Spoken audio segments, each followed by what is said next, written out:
NATO has just delivered a stark warning to Russia and its president, Vladimir Putin. Stop trying to down commercial jets with electronic jamming, or NATO will be forced to respond. And if that response is forced, Kaliningrad will be the likely target. Putin's attempts to wreak havoc with his hybrid warfare techniques may be about to come back to bite him. The loss of a valuable strategic asset will be the price he pays. However, there's also a possibility that this is all part of Putin's plan to fracture NATO and set the stage for future invasions of some of Europe's most at-risk countries. On July 14, Euromaidan Press wrote about an ongoing problem commercial airlines in and around the Baltic region are facing thanks to Putin. Russia is using GPS interference and similar electronic warfare techniques to jam the mechanisms of aircraft. Those techniques are starting to have an impact on commercial flights, leading to NATO delivering its warning. If Russia takes down a commercial plane, NATO will be forced to respond. The outlet reports on comments made by an unnamed NATO source, who says that a commercial jet that crashes due to Russia's interference will be treated not as an accident but as a deliberate escalation of the hybrid war Putin has been waging in Europe for years. Such an incident would push NATO into responding, the unnamed source says, and that response could lead to an escalation that has the potential to embroil all of Europe in a devastating war. The potential NATO response will be addressed later in the video. For now, what is all of this about Russia jamming commercial jets? Euromaidan Press says that Russia has been jamming GPS signals all across Europe's eastern flanks. This is not part of its campaign against Ukraine. Instead, Russia has targeted military systems in the Baltics and other Eastern European regions. If that were all, it wouldn't be a huge problem. Yes, none of the nations Russia is targeting want to deal with interference in their systems, but at least Russia's hybrid warfare tactics would be limited to what Putin could claim were legitimate military targets. Only Russia is overreaching. It's now targeting civilian aviation and maritime traffic, Euromaidan Press points out, and whether it's doing this indirectly or deliberately, it's having an impact. Flights are having to be rerouted or cancelled altogether because of Russia's actions, with Poland, Finland, parts of Germany, and the three Baltic states of Latvia, Lithuania, and Estonia all being affected. The problem is especially bad in Estonia. Euromaidan Press claims that Finnair has already cancelled all flights that head into the country's airspace for more than a month over fears that Russia's electronic warfare could cause a passenger jet to crash. The outlet also notes precisely why Russia's tactic is so dangerous. Pilots can lose satellite navigation mid-flight with little warning, raising the risk of crash landings, instrument failure on approach, or even mid-air collisions in dense or low visibility airspace. It says, Putin knows this. He just doesn't care. And he may even use a commercial jet crash as an excuse to start a full-blown war, as will be explained later. Euromaidan Press isn't the only outlet to report on Russia's targeting of commercial flights. Back in April 2024, the I-Paper also noted that Russia was accelerating its hybrid warfare campaign against NATO countries through the use of GPS jamming attacks that were disrupting airlines and shipping. Finnair suspended its flights over Estonia back then too, over fears of a crash. The I-Paper also reported that this signal interference had flat out prevented 2 aircraft from landing during the week prior to April 30, 2024 alone. The same outlet reports that several other airlines had reported problems with GPS interferences, including Ryanair, British Airways, and Wizz Air. None of this was anything new, as the president of the Resilient Navigation and Timing Foundation, Dana Goad, pointed out to the I-Paper. What's happening in the Baltic has been happening on and off for years, although this particular series of events began on 15 December. That was the day that Poland activated an anti-missile system in its northern border region, Dana said. In response to that, Russia began jamming that whole particular region in the vicinity of both the Polish northern border and the strategic Suwalki Gap. That's December 15, 2023. Russia's current spate of GPS jamming has been happening for over a year and a half, and it's only becoming more intense. In one case, Russia may have already caused a commercial jet crash.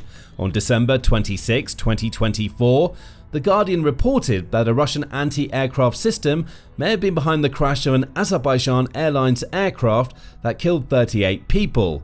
That plane was en route from the Azerbaijan capital city of Baku to Grozny in Russian Chechnya.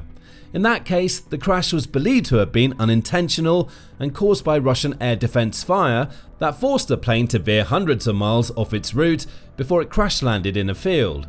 Video of the event showed the plane plummeting out of the sky before it hit the ground, where it exploded into flames.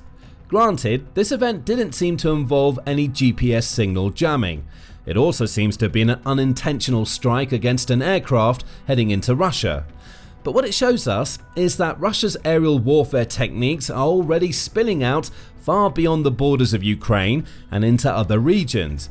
What happened to the Azerbaijan Airlines plane may have been an accident, but any future crashes over the Baltic region will almost certainly be deliberate. But where does Kaliningrad fit into all of this? And why is NATO threatening a direct response against that particular Russian exclave if a jet does end up being taken down? Euromaidan Press reveals the answer, stating that the most recent spate of disruptions has been traced back to the exclave. Sandwiched between Poland and Lithuania, though owned wholly by Russia, Kaliningrad is home to the Ukhanevo antenna complex, along with several Russian jamming units, including the Murmansk BN and the Borisogledsk 2. United 24 Media backs this up with a July 3rd report. It says that Polish scientists have traced the disruption of the Global Navigation Satellite System, or GNSS, that has affected ships in the Baltic Sea back to coastal facilities in Kaliningrad. By examining signal degradation and time of arrival anomalies in the data, the Polish scientists pinpointed the GNSS interference to within 0.62 miles of the previously mentioned Ukhanevo complex, as well as another facility linked to Russia's Baltic Fleet in Baltiysk. What's clear here is a pattern. GPS and GNSS signals are being interfered with in the Baltic. In most cases, that interference is being traced back to the Russian exclave of Kaliningrad. This is what the unnamed NATO source mentioned earlier means when they say that any commercial jet crash in the region would have to be considered a deliberate act by Russia rather than an accident. There's only one reason why Russia is using spoofing and jamming techniques to target commercial flights. It wants to cause a crash. That leads back to the potential NATO response mentioned earlier in the video. According to Euromaidan Press, NATO won't resort to dropping bombs on Kaliningrad immediately after a commercial jet crash. That will be too quick an escalation. Instead, it says, NATO's first move would be to apply indirect pressure on Putin and the Russian military. This pressure might include several actions, including a surge of military aid to Ukraine that serves as a sort of punishment in response to Putin's actions. More sanctions may also be levied against Russia, creating economic pressure to add to the renewed military pressure. Warfare systems that the West has so far kept in reserve might also start to enter Ukraine, giving Putin's enemy new weapons with which to target Russia. These two forms of pressure might also be combined with a renewed push to improve Western defense production, Euromaidan Press says. And the last step of this pressure might see NATO nations aiding Ukraine in taking out the Russian drones, missiles, and even jets that are striking Ukraine from the skies on a nearly daily basis after almost 3.5 years of war. NATO would hope that this pressure would force Putin to call off the Kaliningrad dogs. Perhaps it would even push him to the negotiating table. However, the flaw in this plan is that the West has been increasing the pressure on Putin constantly since he launched his Ukraine invasion. More weapons for Ukraine, new sanctions, and even direct NATO involvement in Ukraine might not be enough to serve as a tipping point for Putin. In fact, the pressure might reinforce his apparent belief that NATO is a threat to Russia, allowing him to use what NATO is doing as propaganda to influence Russia's people. If the pressure fails, some speculate that NATO could consider a second strategy: bombing Kaliningrad. NATO might jump straight to this option if the loss of a commercial jet due to Russian interference caused hundreds of civilian casualties. Otherwise, it would be a last resort if the pressure doesn't pay off. Either way, it would involve NATO taking the more direct route of trying to take out Kaliningrad's jamming installations. How it does that could vary, Euromaidan Press says. NATO might send covert operatives into Kaliningrad that it tasks with sabotaging Russia's electronic warfare nodes. That's an option if NATO wants to maintain plausible deniability and minimize escalation as much as possible. If the sabotage doesn't work, air raids targeting those facilities might start. NATO already has fighter jets stationed in the Baltic region as part of its Baltic air policing mission. Poland will also play a massive part in any bombing campaign. Global Firepower, which ranks militaries based on several factors, points out that Poland's air force maintains 59 fighter jets, 41 of which are in a state of combat readiness. It also has 44 attack-type aircraft, 31 of which are combat ready. Both could be used under the auspices of NATO to conduct a fast and effective bombing campaign against Kaliningrad, akin to the overwhelming show of US force in Iran during Operation Midnight Hammer. NATO would hit hard, and it would hit fast, and there's likely little that Russia's air defenses in Kaliningrad could do to stop it. A NATO bombing campaign against Kaliningrad's electronic warfare facilities is far more likely to succeed than not. It would also grant at least a temporary reprieve against Putin's hybrid warfare tactics, as well as serve as revenge for the loss of innocent lives caused by a commercial jet crashing due to Russian interference. But far more worrying is what would come next. To understand the potential Russian response to the NATO bombing of Kaliningrad, it's first necessary to explain what this exclave represents to Putin. Kaliningrad is of massive strategic importance to Russia. It lies between Lithuania and Poland, as mentioned earlier, meaning the exclave could be used as an entry point into either country in the event of a Russian invasion.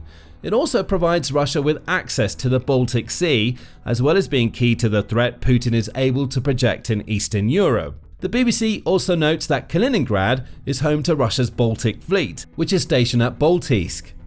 The name of that port may be familiar from earlier in the video, as it's one of the two locations to which the Polish researchers mentioned earlier trace Russia's GNSS interferences. That means Baltiysk would be a target for NATO's bombing, which could lead to the loss of Baltic Fleet ships. That would prompt a response from Putin. Kaliningrad is also home to some of Russia's nuclear missiles, DW reports. Those missiles are in close striking distance of many European capitals. Putin won't want to lose them. To him, the bombing of Kaliningrad would amount to a declaration of war against Russia. It would give him an excuse to start direct fighting with NATO-aligned nations, especially the smaller Baltic states, as he could claim that he needs to take those countries to defend or retake the Russian exclave. And that's the point. The most worrying thing about what's happening in Kaliningrad right now isn't all of the electronic interference that's messing with commercial airlines. That's worrying and could lead to civilian deaths, but it's not what Putin really cares about. What's far more concerning is that Russia may be using all of these electronic warfare tactics to provoke a response from a NATO nation. He's baiting the Baltic states. He wants them to respond because that response would justify what he wants to do if he wins the Ukraine war: take over more of Europe. Euromaidan Press points this out, stating, "But this is exactly what Moscow wants," when speaking about a direct NATO response to Russia's electronic warfare tactics.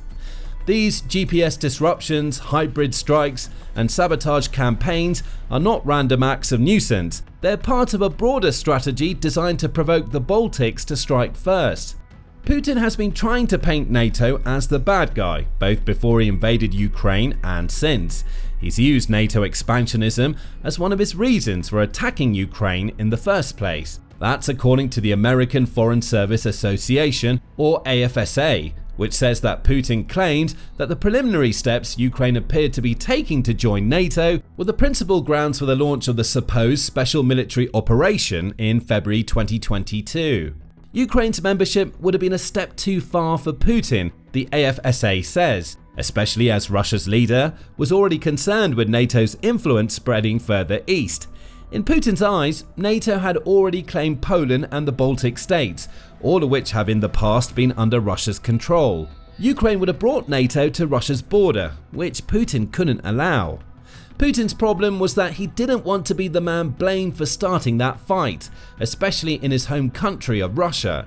Putin runs the risk of his people rebelling against him if he starts a war with a collective defense organization that includes the United States.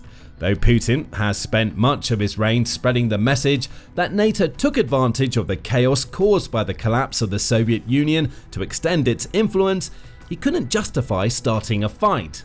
But defending his country against NATO aggression, that's a far easier sell to make to the Russian people. Putin's baiting strategy could be his route to starting the war with NATO that he's always wanted. And if everything went according to his plan, he might not even have to fight all of NATO. Instead, he could take advantage of the specific wording of Article 5 of the NATO Charter to proclaim that most NATO nations shouldn't even get involved in the fight. Here's how that would work. Under Article 5, every NATO nation is duty-bound to come to the aid of any single member that faces a direct attack on its territory. For instance, if Russia invaded Estonia in the same way that it invaded Ukraine, the rest of NATO would flood to Estonia's defense. That's written in stone. But what if, instead of launching an attack, Russia could prompt one from a NATO nation? That's what Putin may be hoping for with all of his electronic warfare trickery. These hybrid warfare tactics aren't enough to trigger Article 5. However, they may be enough to trigger one of the Baltic states or other affected nations, such as Poland or Finland, into launching an attack against Kaliningrad of their own accord. That's the trap Putin wants those states to fall into. He would argue that Article 5 shouldn't apply in this scenario. After all, it wasn't Russia that launched a direct attack on Estonia or Poland's territory, or whomever it is that hits Kaliningrad. It was Russian territory that was attacked first. Russia is just responding, making Article 5 moot. Whether things would work out as Putin hopes in practice is almost beside the point. What's seen with the electronic warfare coming out of Kaliningrad runs much deeper than Russia targeting a few commercial airlines. Putin is trying to use his far-flung exclave to create fractures inside NATO itself. The ambiguity within Article 5 would force enormous debate within NATO, Putin believes. Perhaps some countries would come to the aid of whichever nation Russia strikes in response to a Kaliningrad bombing. But others might listen to his message that it was a NATO member that struck first and abstained from the conflict. As Euromaidan Press puts it, that ambiguity would fracture NATO unity, allowing Russia to isolate smaller countries and deal with them one at a time, while larger members stall, negotiate, or only send a limited response. This fracture may be Russia's ultimate goal with its Kaliningrad exploits. After all, it's clear that Putin is looking to break NATO apart. Both United 24 Media and the Baltic News Network published articles in February talking about the impact Putin is having on NATO unity. United 24 notes that Russia is backing far-right and far-left movements in NATO countries in an effort to expand Russia's influence and feed into a desire of isolationism in those nations. The same outlet also notes that early 2025 saw Russia attempting to rebuild bridges with the United States, potentially to influence its largest and most powerful NATO enemy to stay out of an eventual fight that involves another NATO nation.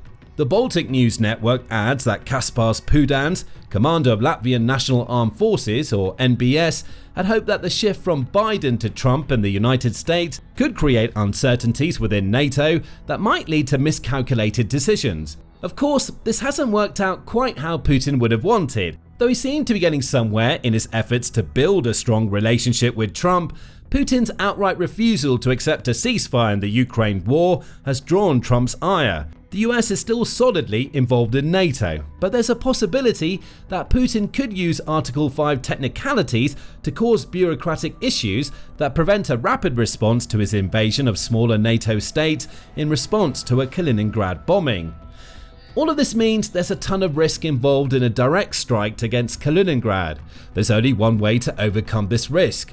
Every NATO member would have to be on board before any single member launched a strike. In the best case scenario, the bombing of Kaliningrad would be a joint effort involving the US. NATO would have to show Putin that the division he hopes to create doesn't exist from the very start of the campaign. Perhaps the downing of a commercial jet through electronic warfare would be enough of a uniting force to make that happen. But for now, the Kaliningrad problem persists, and NATO has to figure out how it's going to respond before one of its members takes matters into its own hands. Now, if shattering NATO unity is Putin's goal, he's just received some very bad news. Donald Trump has just delivered a double blow to Russia that suggests the US is firmly back in the NATO camp. Discover what that double blow means in our video, and remember to subscribe to the Military Show if you want more coverage of what's happening in the Baltics and Kaliningrad, as well as the ever-evolving situation between Russia and NATO.